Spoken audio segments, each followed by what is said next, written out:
What is up, risk takers? Welcome to the Kill Pete Strategy. I am Pete. I'm a top player in Risk Global Domination. And this is the negotiation game. Negotiation game where we're trying to collude, collaborate, coordinate, cajole, work with everyone on this board to navigate to victory. I'm in the penultimate seat, playing as green. Full settings, you got Capital Conquest on your advanced auto 60 with a neutral AI, fixed cards, true random dice. Alliances are on. Fog, blizzards, portals are off. So the first thing I notice is that I'm almost certainly going to be either on the 3 or the 2, and I would cap the 3 normally, but yellow might cap the 3 next to that, putting me in Russia. So we get a slow claim to Russia. What's the hurry, right? Does yellow cap that 3? Yellow in the second seat probably has the option to take Deneric or Greece, which I like better. But obviously it's kind of risky capping on a 1. You never know. I mean, I want to be as far east as I can be. And because I go second to last, I want to cap on a 2 or 3. So we do have another 3. And briefly discuss why Portugal is a terrible option in this situation. So Portugal has 2 negatives going for it in terms of cap choice on these settings. Number 1, when you cap in it, it does not actually help guard the bonus it is in. And number 2, once you have taken the bonus it is in, it is locked. So you can't use your capital troops.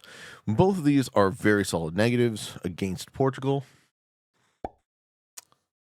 Notwithstanding, orange also puts in that position. So yellow being in Russia stops me from capping the 2, which means I pretty much only now have this as an option. So that's where we're going. And we gotta basically hope to get good dice. We're playing mid-board. I think we're going to play it slow and hope nobody, gets too big too quick. Let me see white do. Yellow took a long time to think, but they did eventually pick. I'm going to accept the red request. No real rush to take all alliances. My opponents are playing this very slowly, which I don't know that's a good sign. It could be a sign that they are thinking their decision through, or else it could be a sign that they're just fucking around.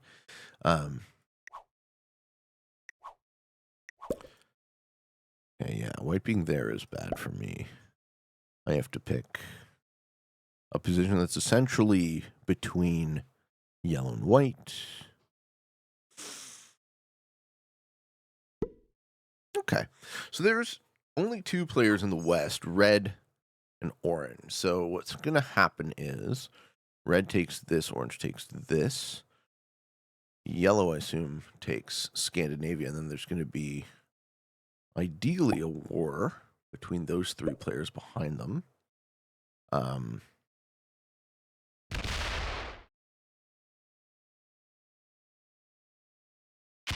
Red starting off strong, taking Germany instead of France, which is a great move from the perspective of they've now taken a bonus. They're not captains, so they have a claim to a second bonus, but they only leave 4 troops on their capital. That's not great.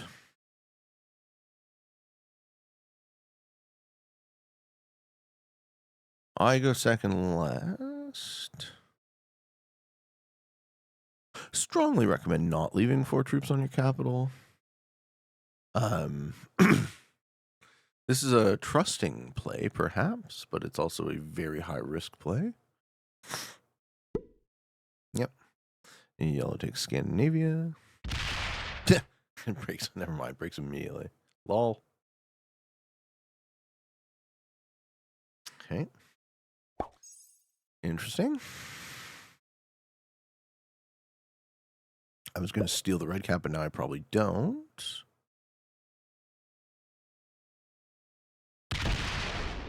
Okay, orange is going to take Spain. Hopefully get bad dice. Yeah, hopefully get bad dice. White steals the orange cap. Yup. All right. And what does Pete do? Pete really doesn't benefit from this open. I could steal the red cap, but I actually want red to exist to counterbalance yellow. Magenta acts after me. I don't know how they're going to play it.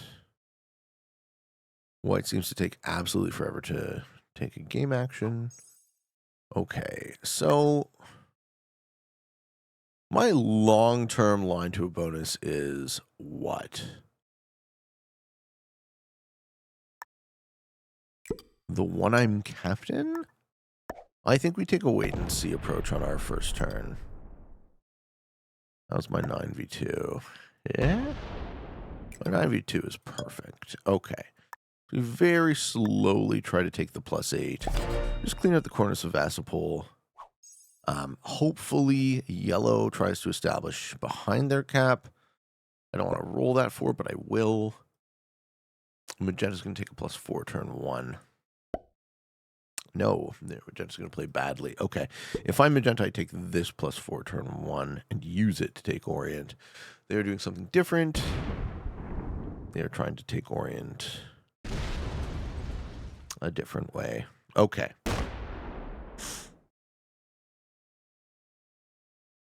Oh, don't do that. Don't do that, sir. Put troops on your capital. Oh, no. Oh, no. All right. So I'm probably going to take that then.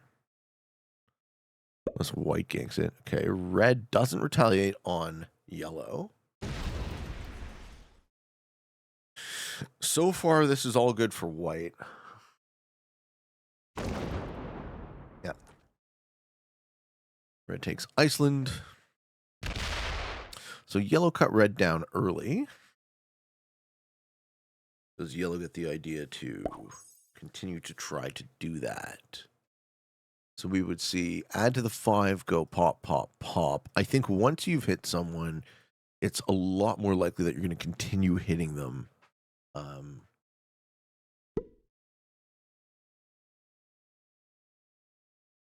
Let's see. Go in a different way.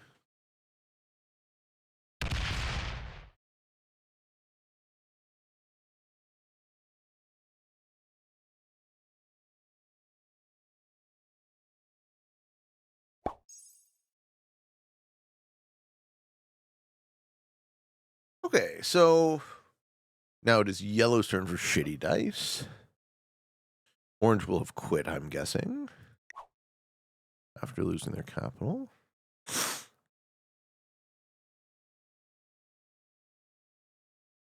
Also, yellow doesn't move the 4 out. Yeah, this is orange quitting. Smell you later. That's why you don't do a greedy Spain take in true random. I really do think the the amount of players that have got by the TR on these settings is substantial. It affects every game. It really does. So a lot of people are like, well, why do you like true random on these settings? And initially it was more about more fairness on cap rolls. Cap rolls are still broken in true random, but they're slightly better. But more recently, it's been more about see, you would ask the question, Pete, you're using true random instead of balanced bliss. Doesn't that make the game more lucky? And why would you want a game that's more lucky? And my response to that question is that it actually isn't, in a weird way. True random doesn't add luck to risk in the same way as it moves luck around. White moves quickly. That's good to know.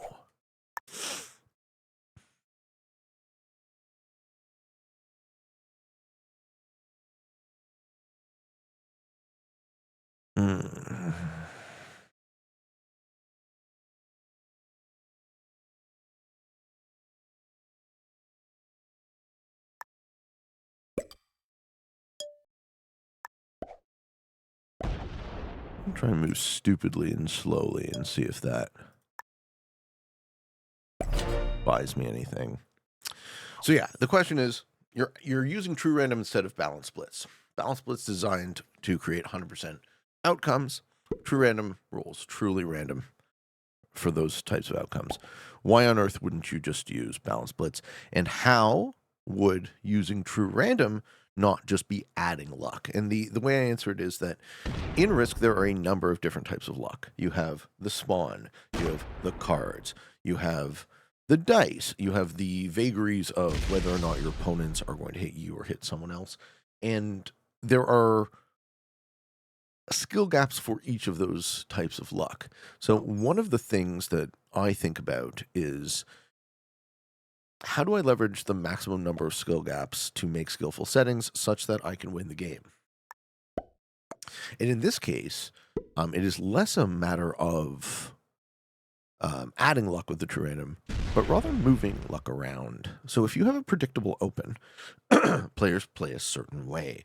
And on fixed, the way you would want to play is expand, hold territory, get bonuses, and then ideally, the board is captured very quickly. But when that doesn't happen as predictably, you see all sorts of crazy outcomes. Okay, so is yellow going to not keep enough troops on his capital?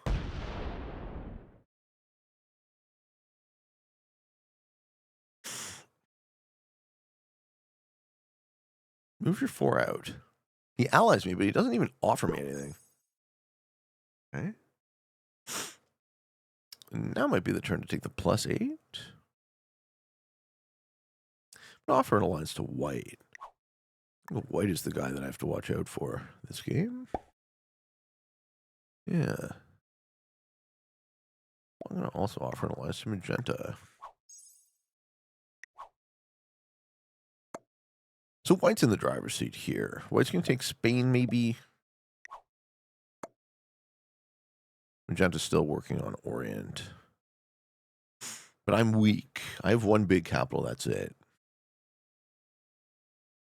I think taking the +8 is a safe move. White thought about adding to the 11, changed his mind. Now he's going to go for Spain.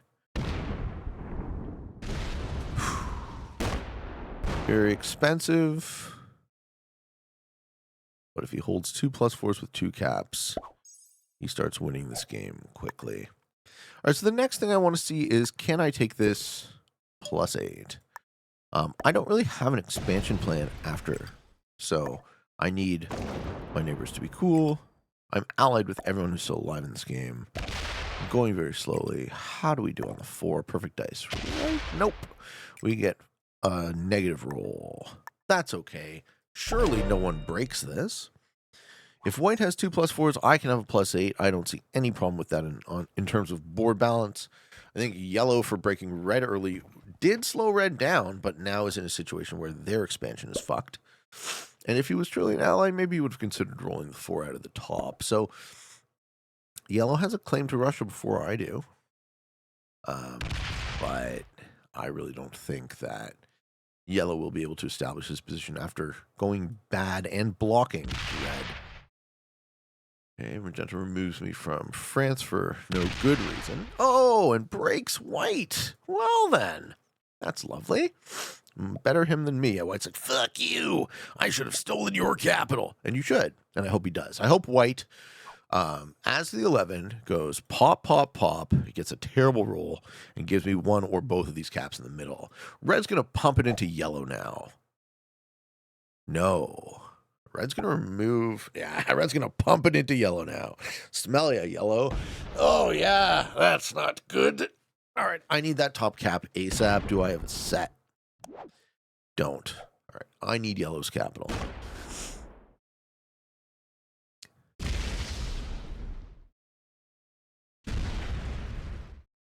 Because I want to be in Russia and Eastern Europe.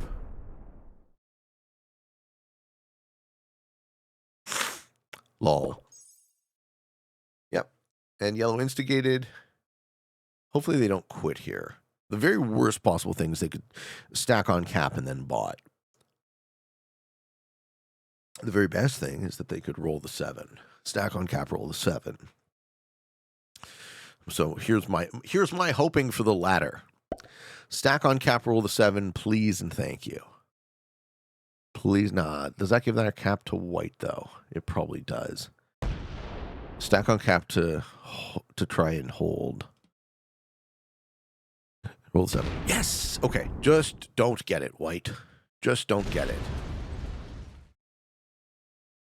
You've been pissed off by magenta. Okay, we've lost orange finally. I need this cap. I need this cap. So my hope is that white goes after magenta on a break line or this rather than getting the yellow cap up there. I want the yellow cap. Let's see what Francisco here does. Sets. Don't get that third cap. I need that third cap. It would be a second for me.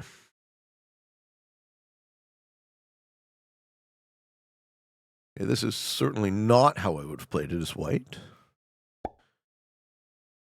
Now I'm thinking more likely they're not very good. Even though they're fast.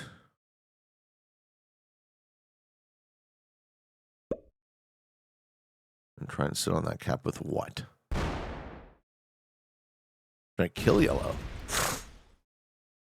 Kill yellow doesn't set you.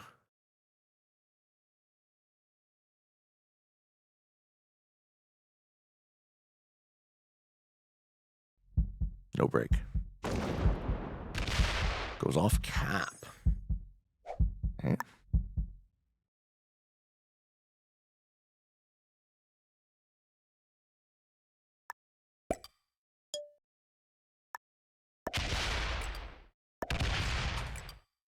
All right, we blocked the yellow kill. We also now have a second capital. So we will control Russia. Now, someone gets the mid white cap, and it isn't me. Because white still has resources. He made a very terrible mistake by stepping off cap. Yeah, magenta just ganks you. Okay. This is great. And then splits. 2 8 caps. All right, so when magenta is done antagonizing white, I think white dies, and then I'm going to be in a 3-player game, me, red, and white. Or me, red, and magenta. Red getting 15 already. Yeah, they're going to take France and UK. I don't get an easy Russia. I might actually have to resist red. I think they're kind of new.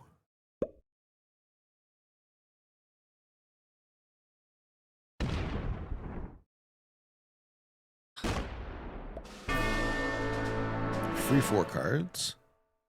Okay, red's really strong. White still has a bunch of troops. I'm just trying to hold a +8. And now 2 capitals. Don't you roll my cap, you fuck. Don't you roll my cap. Don't do it. Don't do it.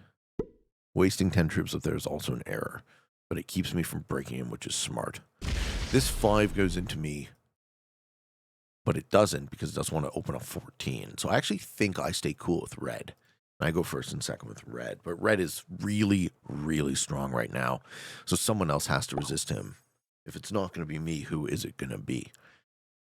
Probably nobody. So not hitting red might be taking second. White's going to hit magenta. Yeah. Yeah, red throws me a heart. I mean, look, I'll throw you a heart back, but you're going to get really fucking strong.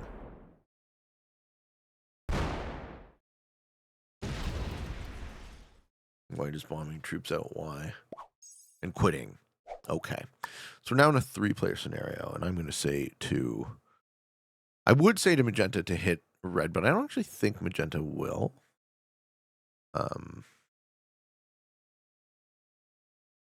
This might be the make or break turn.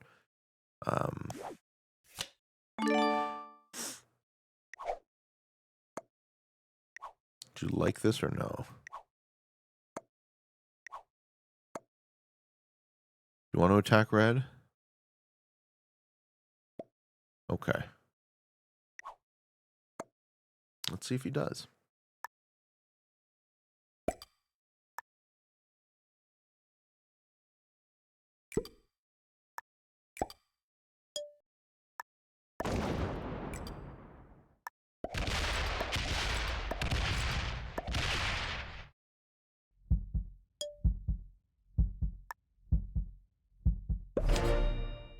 Oop, 10 stays there. Okay. You have to back me.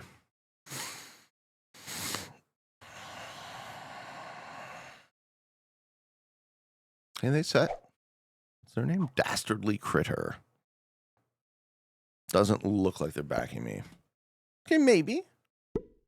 Yeah, this is not them backing me. This is... All right. Well, too bad. Now I'm at war with the strong player while the weak player is a rat. It's good dice, though.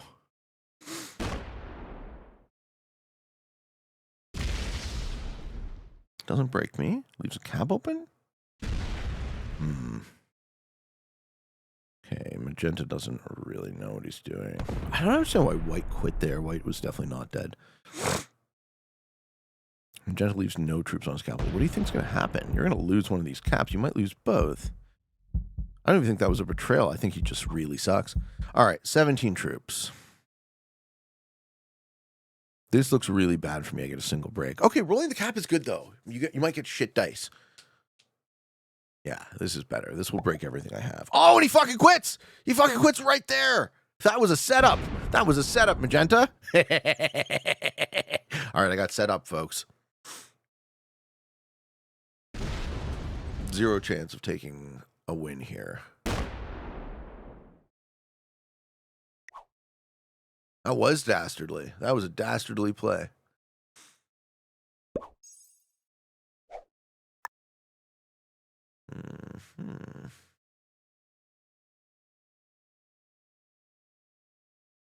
All right, well, we need good dice. We're still going to lose that cap.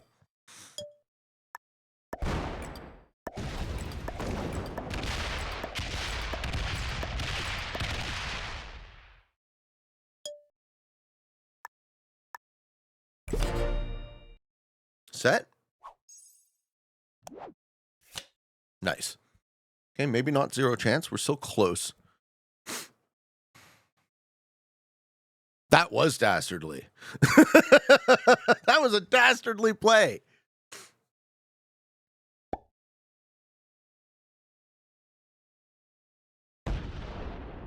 Yeah, red should take the top cap. Good job. Yes. Yes. And bad roll, please. Please, please, please. Bad roll. Ah, no. Okay. Keep going.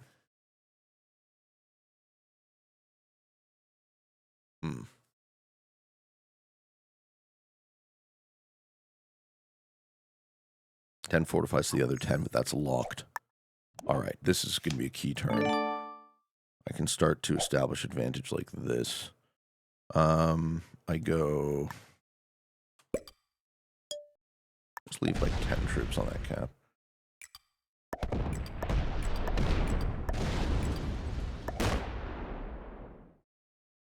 Yeah. Get a little gen from those caps.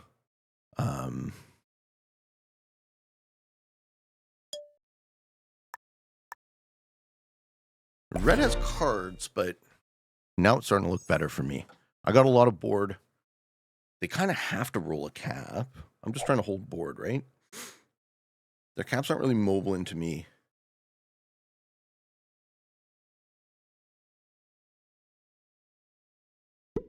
I'm going to break the +8. Yeah, and clean the pocket, that's fine.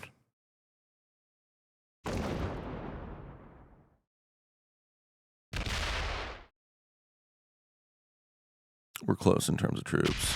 Yeah, clean the pocket is fine. As long as I can get back there, which I think I can.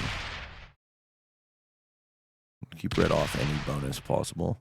Maybe fortifies some from the 12. If I'm red, I don't leave the 12 and the 10 pointing into France. Either take off of them. Yeah, that was an error. Okay. The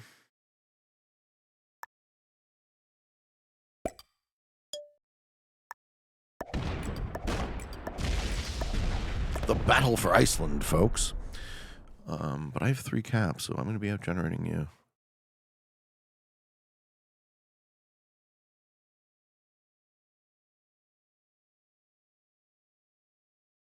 I do this. This is a high risk, high reward play.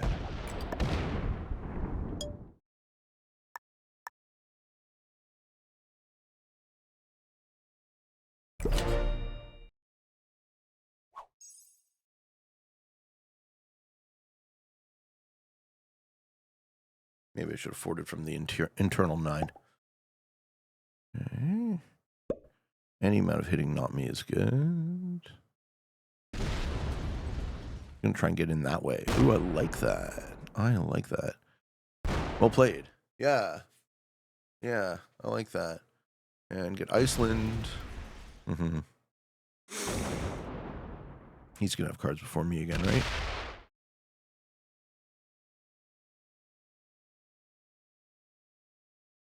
Moves. Yeah, that doesn't fix it, my friend.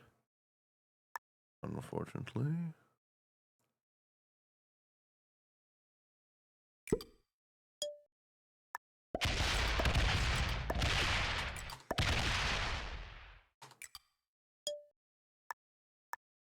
I think I kill you. You're worrying about Iceland. Okay, we just got there. It's not a guaranteed victory, but it's starting to look better now.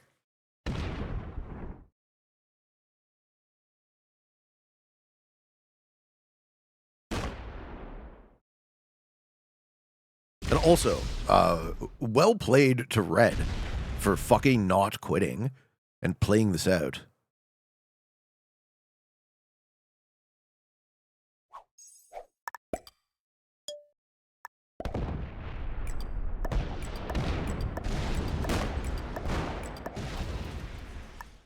Just keep giving him problems. Yep. Just keep giving him problems. Sess gets the... has a set on 5. I do not have a set, but it's only a low match. Okay. Low match is good.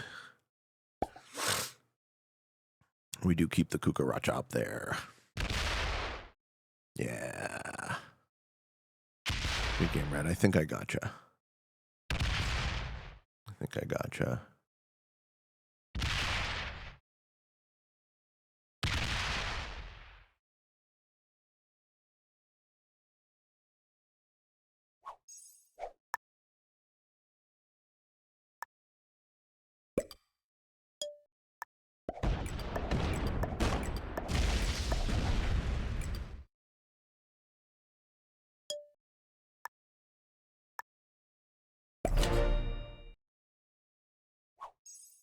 $50 to $59. I out-troop him. I out-generate him. We got a 10 set on 5. Starting to look real good now. All right, I guess we can do a Q&A question. I almost never do the Q&A questions on these settings, but I really do think that mostly because they require so much focus. This question is from Ghetto Yoda. Hey, Pete, I'm not sure if this has been discussed or not, but what do you think of the thought of adding neutral territories for when and if bigger maps come out? I can see stretching players' troops across more places will be a disadvantage for players going last, with generally 1 to 2 troops per position per player. Do you see this being any benefit at all or a detriment? I see where your head's at with this. So the thing Ghetto Yoda is trying to fix for is there is a fairly significant disadvantage going last, and that disadvantage is exaggerated on bigger maps. Because the player in the earlier seats starts with a bunch more territory. So before you get a chance to act, your territory count gets reduced commensurately if they attack a lot. The way I would solve for this is not necessarily by adding neutral territories, but by changing the amount of starting troops. One thing you'll notice, rolls the cap. What's he doing? Just randomly rolls the 6. Yeah, it rolls the cap. Okay, good. You let it red. Yeah. I didn't think I'd win that one. You'll notice that, what is the starting troop count? Like 20? I think the original spawn, and it doesn't actually scale. You get 20 on classic map with 42 territories. You get 20 on Europe Advanced with like almost double. So that is kind of how I would answer this question, is just start every player on larger maps with a commensurate, proportionate increase in troops, starting troops, right, at spawn. And that will kind of mitigate some amount of early aggression. But you don't want to mitigate too much early aggression because of the, good old trope that this game likes to stalemate, eh? Don't blame the players, blame the game. Ladies and gentlemen, defeating 1 novice, 2 beginners, 1 intermediate, and an expert. Okay, so White was the highest rated player in this game. It does not actually shock me that Yellow, who broke his neighbor immediately, was a novice. That does cause you to lose games often. That Orange, who over attacked, was a beginner. That Red, who left 4 troops on his capital, was a beginner. It does surprise me that Magenta was an intermediate, though. That one seemed odd. Also, kudos to 3 out of these 4 opponents, Red, White, and Magenta, for actually surrendering when they quit out. I do appreciate having the game end and not have to go to a 10-minute timer. What do you guys appreciate? I like you. Ladies and gentlemen, thank you for watching. Hope you enjoyed, and until next time, for all of you on the path to world domination, good games and good luck.